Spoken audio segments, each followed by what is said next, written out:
What's going on, people? I am dukedobbins, FTW. And today I wanted to talk about the future of Destiny and what changes it needs to make to even be relevant going forward. Because if the franchise continues to release content of the same low quality as Rise of Iron, it's not going to last the 10 years it says it will.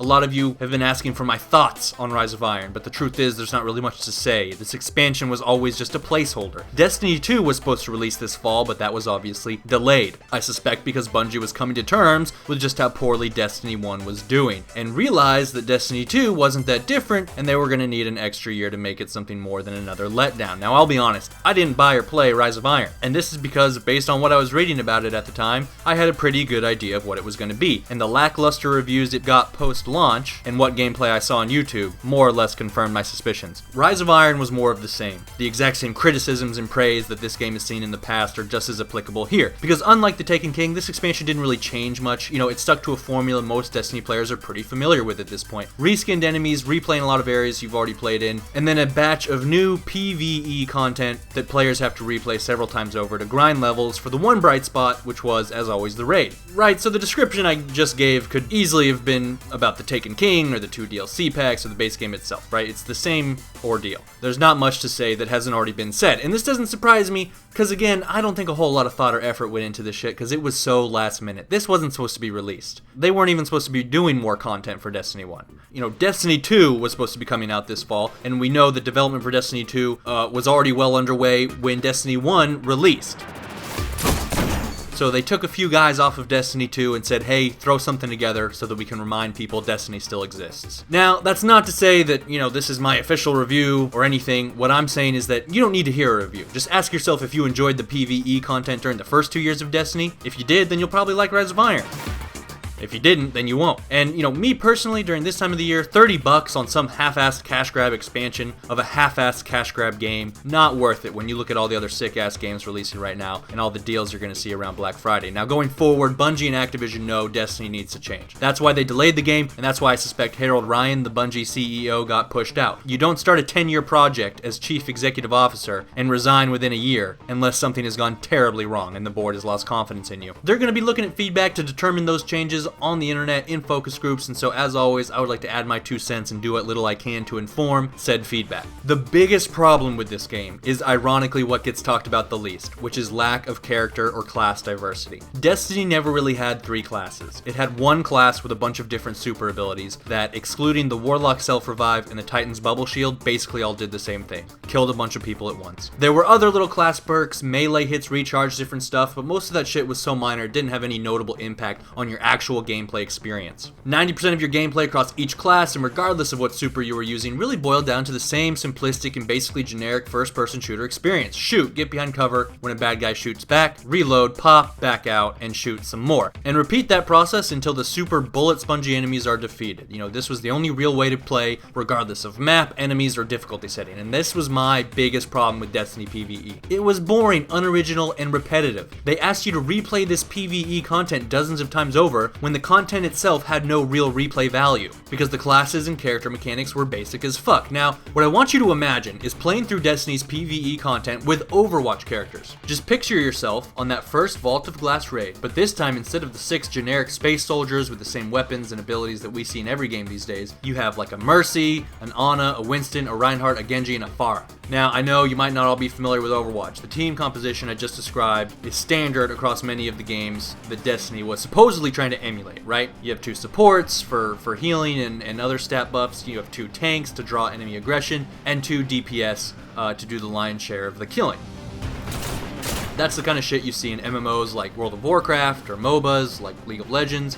As it is, your space soldiers essentially all have the same abilities. You know, grenade, melee, and gun. And yes, maybe some grenades have an area of effect thing going on and others stick to the bad guy, and then some guys have LMGs instead of ARs, but the actual effect of that stuff on your gameplay experience is minimal at best. What they need to do is make half of the subclasses fulfill roles outside of just DPS. As it is, you really only have one subclass that has a non-DPS ult, which is the Bubble Shield. The Sunsinger Self-Revive is kind of non-DPS, but at the same time it's mostly used for DPS purposes. It's kind of like a surprise attack, come back from the dead, and then you punch someone in the face, and it only revives the self, so it's not really support. So I don't know what the Sunsinger ult is, but But most of the subclasses and the 3 DLC subclasses they added, they're all just DPS, right? You know, there's the Flaming Hammer guy, Sith Lord guy, Energy Blade guy, Golden Gun guy. It's just a bunch of different ways to get free kills. There's no cool support class. There's no way to play other than just killing things as fast as you can. And look, you know, you gotta keep that simple DPS gameplay a constant option for the pleb masses that this game wants to milk. I get that, I got no problem with that. That's why you give every class at least one DPS subclass, but then for the rest of us, you make sure they each have at least one subclass that's like a genuine support character, you know? Now, to count as a support class, usually what that means is it needs to sacrifice some measure of its DPS capabilities to be replaced by abilities that provide strategic benefits to the team. And not just the super, it has to be more than, you know, that. Even the Titan class with the bubble shield, it's still just a DPS character anytime he's not using the super, right? So imagine Destiny 2 comes around, you still have your regular Titan DPS class with the Hulk smash and he can do everything the other characters can do, but then you also have the support subclass, and this time instead of the bubble shield being a super, it's just like a regular power that replaces his grenade. Or better yet, it is the grenade. He can like chuck the bubble shield far distances, and he can use it regularly, give it like a 5 or 10 second cooldown, and the bubble shield can only take a certain amount of damage, kind of like Winston shit, right? And then as a second ability, he can draw aggro with some kind of like space magic war cry that makes all the enemies in a certain range focus him, and then you give the motherfucker double health, but the catch is he can't sprint, or maybe he can't sprint as fast or for as long as, or something. You know, they can work out the specifics, but you see what I'm getting at here? It's a genuine tank class. It plays a different role, provides different and unique strategic benefits to the fire team, and most importantly, offers a different gameplay experience. The Titans were builders. They built a big-ass wall, right? Why can't there be a Titan subclass that builds some sort of temporary light-powered wall, kind of like Mei, right? And it can serve as some temporary strategic cover for himself or his teammates to push up or get away. The Warlock class is supposed to be like the master of space magic in this game, right? So how come it feels like his space magic isn't any more special than the other class's space magic? What, his magic is better than the Hunter's because it's purple instead of blue? He should be able to force push enemies, or suck them all together into some sort of void ball thing like Zarya. You have the Sunsinger subclass, which could be like the healer, right? Now, this time, instead of the Sunsinger ult briefly giving some minor buffs to teammates in the vicinity, you make that shit a passive ability. He is always buffing the health regen, damage, and maybe even speed of any teammates within a certain range of his character, right? But the catch is, that buff is only as strong as his charge, and he can only charge it up by collecting energy off of dead enemies. But the energy, when it drops from a dead enemy, despawns pretty quick. What that means is that the Sunsinger has to constantly rush out from cover into, you know, behind enemy lines, into danger, to collect that energy off of dead bad guys, so that he can buff his squad. And then, instead of a grenade, you give him like a speed boost ability he can activate when he does have to go out to collect energy, you know? There should be a Hunter subclass that has tranquilizer darts and some sort of, you know, space magic bear trap thing he can set, and the ability to deploy,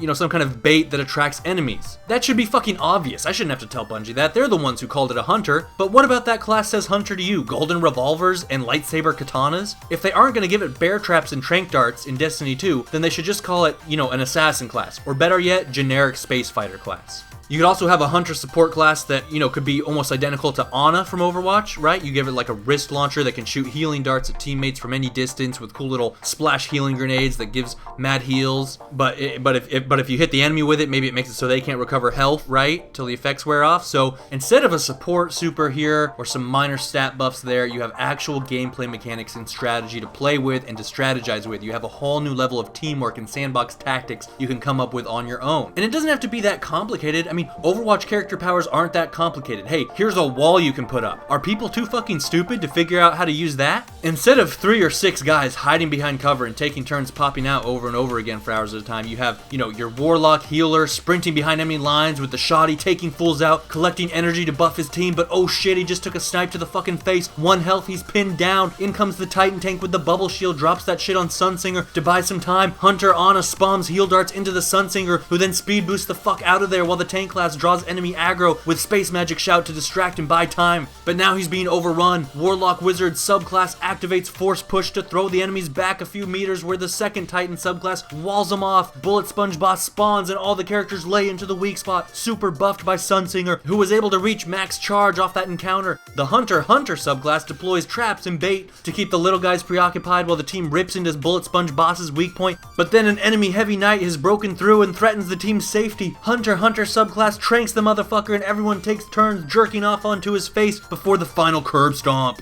It would jack replay value through the roof. Playing through all the PvE content as the Warlock Sunsinger class would be a totally different experience than the Titan Tank class. It would also make the combat itself much more original, unique, and exciting from mission to mission. Every playthrough of a mission or a strike wouldn't be exactly the same as every other playthrough the way it is now, where you hide behind the same pieces of cover and pop out and shoot the bullet sponge boss at the same exact time as the last time you fought him. You know, something new and exciting could always happen, some epic combo. As it is now, the only skill this game really tests is your patience. When you're playing the Hogarth's Lair Strike for the 50th time and you're all just sitting there, you go to your go-to spots, you popping out, popping back in. The only times you lose that shit is when you die because you weren't paying attention because you were so bored.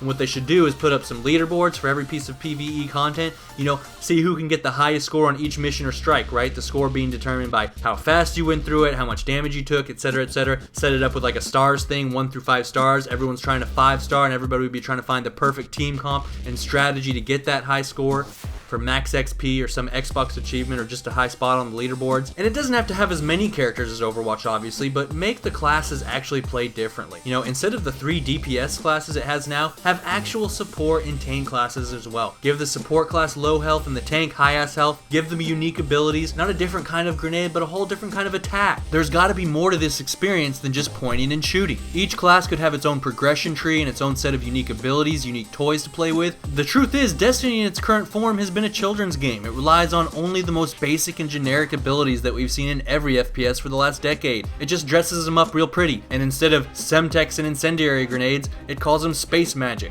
okay? And it probably would feel a little similar to Overwatch, and that's a good thing, because Overwatch is the better game. And it's not just that every critic gave it significantly higher rankings, it's the fact that it took a year and $100 million marketing campaign for Destiny to hit 25 million users, when Overwatch was able to hit 20 million in just 6 months. Creativity, originality, strategy, skill, and teamwork are the future of gaming. The Call of Duty era is over. The appeal of simplicity and genericism is dead. Bungie has half the talent they once did. They'll have hopefully figured that out by now. The For the Win query of the day is, what do you want to see in Destiny 2? Thanks for watching. This is Batman signing out.